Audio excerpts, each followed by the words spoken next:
We'll take a few questions. Go ahead. Thank you. Alexandra Ingersoll, One America News. Do you assess, Mr. Secretary, do you assess what's left of this small boat fleet to be a significant threat or a nuisance to be managed? And then secondly, what is your message to critics who say that the U.S. doesn't have a strategy in this mission? Well, any threat needs to be taken seriously, and just like those 6 attack boats that the chairman mentioned were taken seriously and dealt with before there were any real threat to the American military vessels that they were approaching. And that is, small craft like that are all that Iran has left. Their ability to close with a destroyer of the capabilities that we have is limited, but we're going to take it very seriously and kinetically, quickly. We're not going to allow a threat to gather. And I can tell you, even from just this morning, the strategy remains laser focused. In fact, what I think you see from Project Freedom is that we're not allowing ourselves to get distracted. This is a separate and distinct effort, temporary in nature, that we plan to hand over to the world. The world has expressed a desire to be a part of this. As is often the case, or maybe almost always the case, American leadership is required. So the president was willing to undertake this, send commercial ships through, send destroyers in, provide this red, white, and blue bubble of protection, and encourage the world to step up. Because ultimately, this waterway is, as I said, far more crucial to the rest of the world, and they need to have the ability to defend it. So I think this is a reflection of a laser-focused strategy, actually. Right here. Morning, Mr. Secretary, Mr. Chairman. David Zia, Real America's Voice. I wanted to ask you of any of the fast boats that have been either sunk or identified, are there any armaments larger than, say, small, AK-47 type stuff, or any anti-ship cruise missiles identified? And my second question is, if there's a divide between the IRGC and Tehran, is there a way to get Tehran to agree to let us go after the IRGC that is doing these attacks without violating the ceasefire? Well, right now, anything coming at our crafts, regardless of what's on it, has to be defended against, and that's the case. I don't know what the exact armaments were on those fast boats. Small arms, nothing significant on the fast boats. Rifles or small machine guns. There were some small coastal cruise missiles shot down as well. So there's been, I think there's some frothiness in the beginning aspects of this that were dealt with very directly by our destroyers, and we're communicating both overtly and quietly to the Iranians to allow this defensive operation to happen on behalf of the world.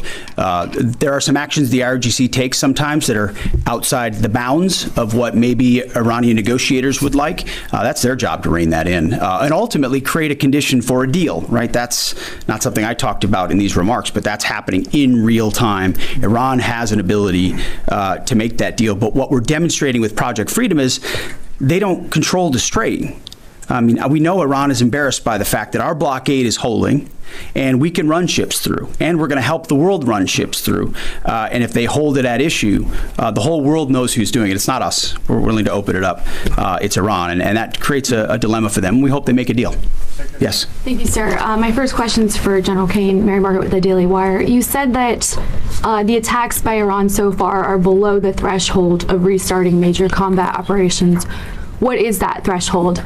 And then for Secretary Hegseth, are there still concerns about mines in the Strait? And can you kind of clarify these reports of kamikaze dolphins that we've heard about? I haven't heard the kamikaze dolphin thing. It's like sharks with laser beams, right? The threshold of restarting is a political decision above my pay grade. What I'll say is it's low harassing fire right now. It feels like Iran is grasping at straws to try to do something across the southern flank. To your question, David, their command and control structure remains very fractured, and I think they're struggling to maintain control down echelon at the edge, but it's still pretty low level kinetics at this point in time.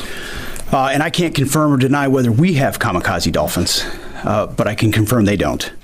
Ultimately, any follow-on effort, if there are mines identified, would be something that some of our units could undertake or the world could undertake. But right now, we know we have a lane of safe passage that commercial shipping can flow through. Thank you, Secretary Hegseth. Last 24 hours or so, Iran's fired at us. We fired at Iran. Just going to ask you more directly, is the ceasefire over? No, the ceasefire is not over. Ultimately, this is a separate and distinct project, and we expected there would be some churn at the beginning, which happened. And we said we would defend and defend aggressively, and we absolutely have. Iran knows that. And ultimately, the president's going to make a decision whether anything were to escalate into a violation of a ceasefire. But certainly we would urge Iran to be prudent in the actions that they take to keep that underneath this threshold. This is about the straits. This is about freedom of navigation. This is about international waterways. This is about free flow of commerce, all the things that happened before, and only Iran is contesting. So right now the ceasefire certainly holds, but we're going to be watching very, very closely. Absolutely. Secretary James, go ahead. Mr. Secretary, thank you. General, thank you. I want to first express my gratitude and admiration for the work you do and for everyone involved in our armed forces, and also for the accomplishments of Operation Epic Fury, which I think are too often dismissed too lightly. But those accomplishments don't obscure, I think, a central default that has occurred here, and I would like you both to address it. On the first day of this conflict, President Trump addressed the Iranian people directly and said, when we're finished, take over your government. It'll be yours to take. And then on the seventh day of the conflict, in a Truth Social post, the president said, quote, there will be no deal with Iran except, all caps, exclamation mark, unconditional surrender. What happens to that pledge to the Iranians? And when did the president decide to capitulate on his demand for unconditional surrender? Well, James, I wouldn't, you started out nicely, but you ended exactly where we knew you would end. The president hasn't capitulated on anything. He holds the cards. We maintain the upper hand, and Project Freedom only strengthens that hand. And so he will ensure that whatever deal is made or whatever end state is reached creates ensuring that Iran never has a nuclear weapon, which is number one, and he's been focused on that, and the deal and discussions are centered on that. And what the Iranian people take advantage of after the fact is up to them, and he's been very clear about that. And maybe you do it now, maybe it happens later, but ultimately he's also been clear, we're not going to entangle this into some nation-building project. Our objectives are clear. They've been pursued from day one.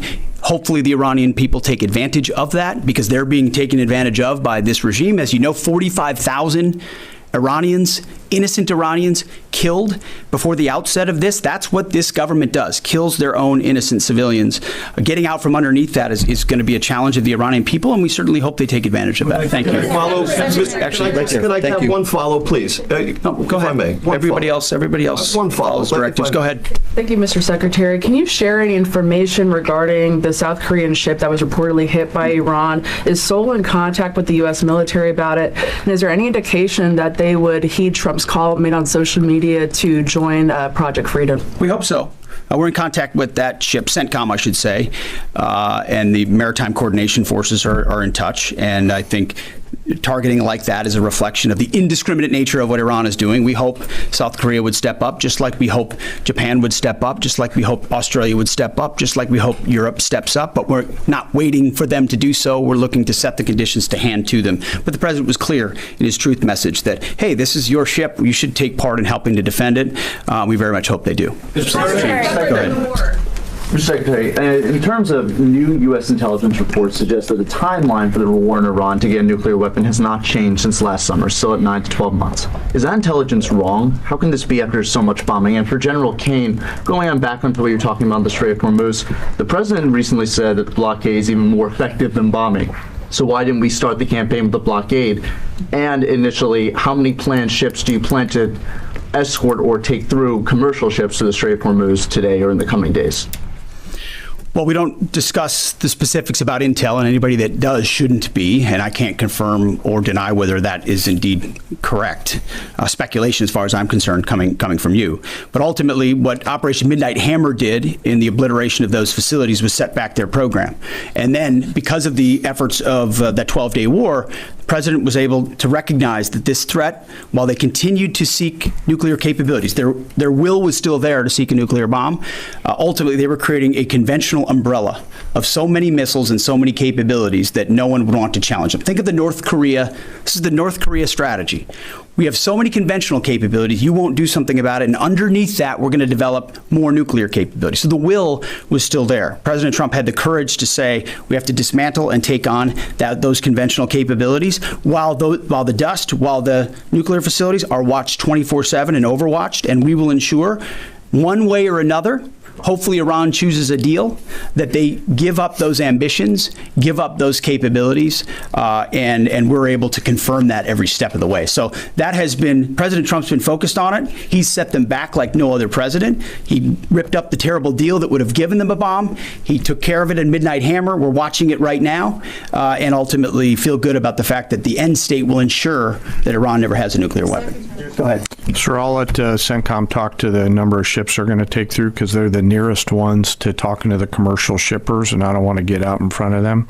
On the order and sequence around the military objectives, that's a decision the President and the Secretary go get us at, and at the time we were focused on the primary objectives that were in front of us. Thank you. Ryan Morgan with the Epic Times. On Friday, President Trump notified Congress that the hostilities that began on February 28 had terminated.